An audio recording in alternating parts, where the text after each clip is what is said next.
you so much. It is incredible to be here. I want to make sure that I extend my heartfelt gratitude and thank you to Danielle, not just for helping facilitate events like this, but the entire ethos that she brings to leadership has changed the entire course of my life. I went to Cunningham Township because somebody passed along a job listing for a front desk person. I never wanted to work in an office, but given my lived experience with homelessness, abuse, all sorts of stuff, I actually found seeking services to be incredibly dehumanizing. And so when I saw the job listing, I was like, well, if I can do nothing else in my community, I could be a smiling face at the front desk of an organization and maybe kind of blunt some of that dehumanizing aspect for other people. Maybe that's my life path, right? Like, I don't know what an Excel spreadsheet does, but that's all right, I'll learn. So I applied, and I put my life experience dealing with homelessness, poverty, sex work, all of that in my cover letter, which is a bold choice, by the way. And so I was like, I'm made for this because I actually know what this is like. And I can relate to people that come through the door, and I can help them get services without making them feel unnecessarily uncomfortable. And we had an interview that turned into a conversation that took up almost an entire afternoon. And it was very clear that I do not have the capacity to run like administrative tasks to the degree that Cunningham Township needs. But Danielle offered me a paid internship to follow my passion projects, which are addressing the need for shelter and housing and looking at the intersection of homelessness, poverty, and sexual violence. Her trust in me as somebody who didn't have a long list of degrees, her believing in my experience, her believing that that made me an authority on this subject, it changed my world, because previously nobody had recognized that outside of the community spaces or activist spaces or online within my own community. This was the first time that I had actually felt seen by a service organization that had ties to the government. That was incredible, and that's all Danielle's fault. So thank you so much for that. So Cunningham Township helped me get to a conference in Washington, D.C. this summer. I also received assistance from the Sex Workers Outreach Project, which is a sex worker-led organization. I got a scholarship to attend. The Woodhull Freedom Foundation is a human rights organization. They are currently challenging SESTA FOSTA in a lawsuit, and that is kind of in-depth, high-level policy stuff. So what I did is I actually made a zine about it that you can pick up at the front. That way I don't have to bore you with that sort of stuff. But it's very important. It basically restricted our ability to distribute harm reduction materials, safety information, and healthcare information, screening tools. All of that got wiped out by it, and it is now impeding on the First Amendment rights of many, many other groups. We're seeing increased censorship of LGBTQ groups, of people of color, Instagram, Facebook, Twitter, like the hashtags, shadow bans. All of that is related to FOSTA. A lot of people don't know that, so make sure you check out that zine. So the Woodhull Freedom Foundation got together with the Sex Workers Outreach Project to create a Justice and Change Institute that was available only to current and former sex workers. I am a former sex worker. I self-identify as a former underage survival sex worker. I prefer that language over child sex trafficking victim because I believe that obfuscates the roots of trafficking, which is poverty. So they, Sex Worker Outreach Project, they have lots of local projects. Like there's, the closest one I think is in Chicago. They also have another organization called Swap Behind Bars. I highly suggest that you look into that. Right now, you can actually send Christmas cards to incarcerated workers. They have wish lists for books that workers have requested. So definitely check out Sex Workers Outreach Project Behind Bars. But why did Woodhull have this conference in connection with them?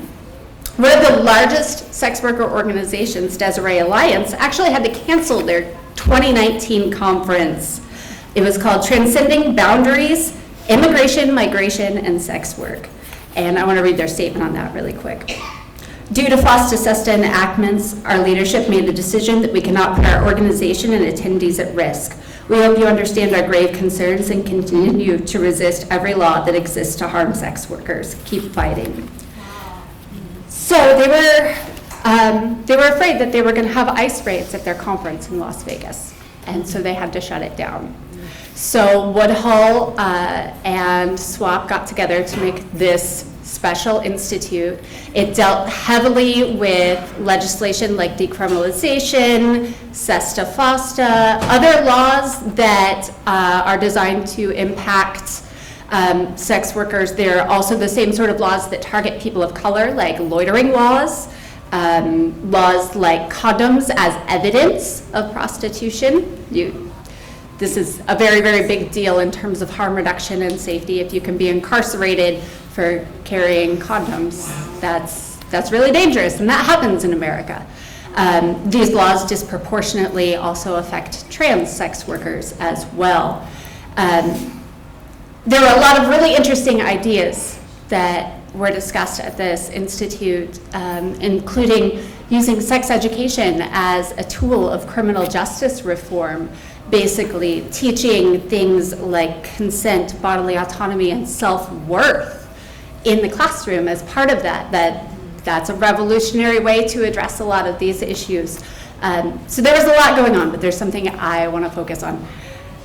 Something unexpected happened. There was a disruption at the Institute. They had their plenary, they had a day of the stuff about legislation, and at the closing plenary, I noticed there was an argument happening in the space between a couple of groups of workers, and I hadn't really paid too much attention to that because I had just been coming out of some other space. But what had happened is a group of Black trans sex workers had come in and they told the organizers, this is overpriced. The people who need to be here from our community cannot get in here. You have one Black trans sex worker on your panel. Do you think that that can adequately reflect the experiences of the most vulnerable members of your community? We deserve a space at the table. No, actually, we're taking the table. Yes. Yes. I had never seen anything like this in my life. Just on the spot, they stated what they desired. They wanted the table. And because it's an activist community and we really, really try to hear and respect our members, everybody said, all right, let's give you the table. Okay, we want to be paid to speak. Okay, we are going to crowdfund right here, right now. And we actually took cash from the attendees and piled a bunch of money up on the table, and the final plenary was actually exclusively Black trans sex workers sitting in front of a pile of cash. And it was the most beautiful thing I've ever seen. They spoke about housing, the need for housing. If we actually want to address the violence that is disproportionately affecting women, people of color, LGBTQ people, we need housing rights, right? They spoke about discrimination. We need record expungement, right? That is a big deal. There's a poverty trap involved in starting out in underage sex work, and then you turn 18, and then you're a criminal for the same thing, right? That's the difference of a day. If that is on your record, you're a registered sex offender, and you can't get other employment. You can't get housing. You are forced back into street-based work, right? This is the cycle that happens that people aren't talking about. And I just really appreciate them coming and doing that. But they weren't done, right? Because Woodhull lasts the whole weekend, and that day was just one event. And Woodhull itself encompasses a lot more. They advocate for LGBTQ rights. They advocate for AIDS, HIV awareness, and rights concerning discrimination around that. So they had a lot going on. And something really, really magical happened after the luncheon, like the big deal luncheon at this conference. Upon exiting, everybody from HIPS, that's a harm reduction outreach organization in Washington, D.C.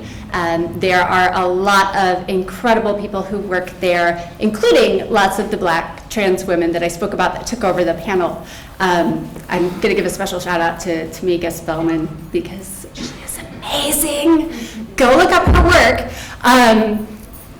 Anyway, I walked out, and all of a sudden, it was a flash mob ballroom in the lobby of this luncheon. It was high energy. People were dancing.